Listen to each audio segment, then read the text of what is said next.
Hey friends, welcome back to Garden Adventures. I'm Mary and I am gardening in Zone 6B in upstate New York.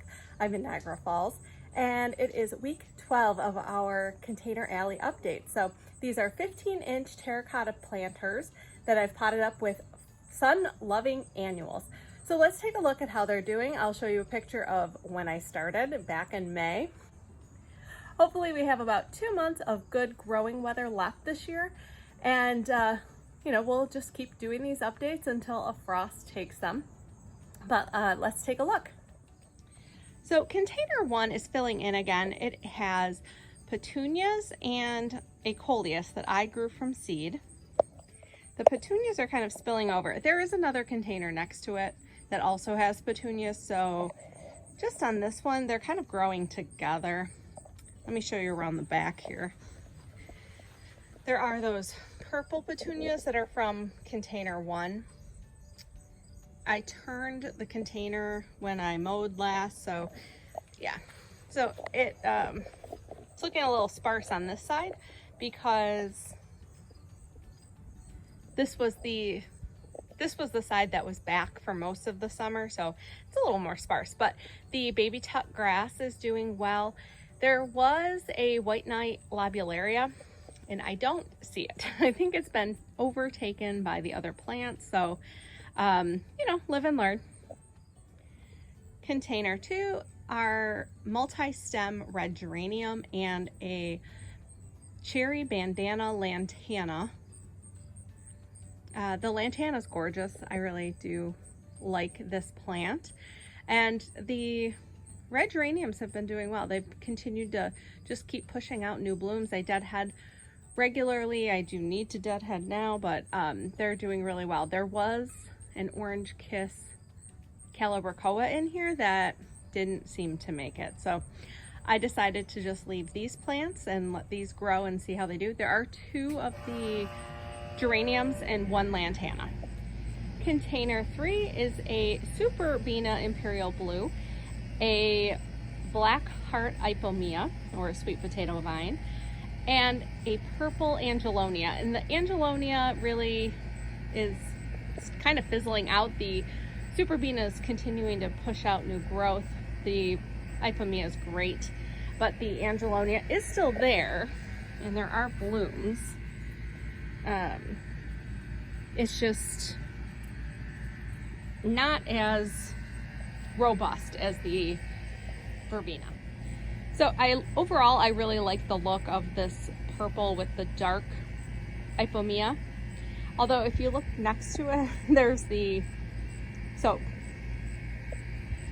container 4, if we just move over, has the purple fountain grass, a Ipomea called Marguerite, and the bright lights white Osteospermum. But if you look at the Imperial Blue Superbena with that Marguerite sweet potato vine, that's a really sharp looking contrast, I guess.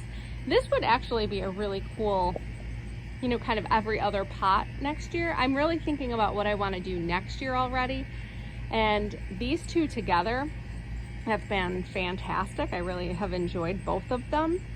So maybe some kind of combination of these 2. I don't know, we'll think about it, because there have been a bunch that I've really enjoyed. Okay, container 5 is the bronze orange canna lily, an Osteospermum bright lights red, and a yellow bidens. Now, the canna lilies I have very much enjoyed.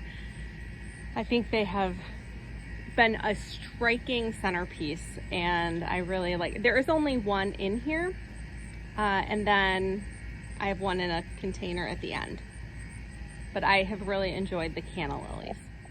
Okay, container 6 are Supertunia Mini Vista Hot Pink, Violet Star, and Indigo, and they have been amazing. If you look from this angle, they're nice and full. This angle I cut back, and they're starting to rebound and fill in again. The grass coming out is actually Blue Mohawk Juncus, and again, another container that I've really enjoyed. I did cut it back so that, again, we have 2 months of blooms left. I really want it to rebound so we have color for the rest of the summer season. Next up, we have Argyranthemum golden butterflies and Blew My Mind XL evolvulus. And there are 2 of each plant in here, and I am really enjoying this pretty blue and yellow combination. Next up, blue Rockin' Play. Okay, so container number 8 is Rockin' Playin' the Blue Salvia and Supertunia Bordeaux. And this salvia has constantly been covered with bees, pollinators of all sorts. So these large carpenter bees are really loving this particular plant. Look at those guys on there. I mean, it like is all hours of the day. It's hard to get into my water sometimes. The bees are like, hey, don't disturb me. But this plant is pretty amazing. And I did cut back the Bordeaux, and it is, you know, starting to flush back out, rebound a little bit, but it isn't as full as it was because I did cut it back. And I'm gonna deadhead some of the salvia blooms that are at the bottom, but I swear every time I go to deadhead them, a bee lands there. So I just kind of wait. Not a giant deal. Container 9 is the Senorita Rosalita Cleome, Aromance Nemesia, and a Sun Patient. Now you can see the Sun Patient a little, I'll move in just a second, but the Cleome sort of is leaning forward. I don't know if that was lack of water, rain, or some combination, but that is the Sun Patient in there. There is the Nemesia. The Sun Patient actually did stop blooming a while ago. I think it just got too much shade. Actually, you know what? It looks like the Cleome split. You can see that right there. It got too heavy. So I will see what I can do about that. I do see some yellowing leaves, and I think that might be the reason for those. Bummer. Let me just stand back.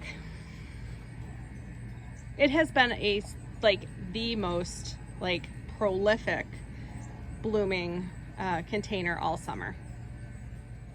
Container 10 is Ridiculous Coleus, another of the bronze orange canna lilies, the baby tuck grass, and Diamond Frost Euphorbia.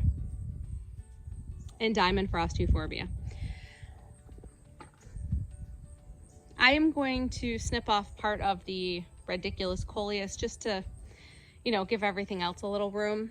And I'll use that in a flower arrangement, and I'll come back through and deadhead. And yeah, this one will be great for several more weeks. It's looking fantastic. All right, friends, that's going to do it for today's video. I really appreciate you watching. I will be back next week with another update. I hope your containers are going well, and I'll see you in the next one. Bye, guys.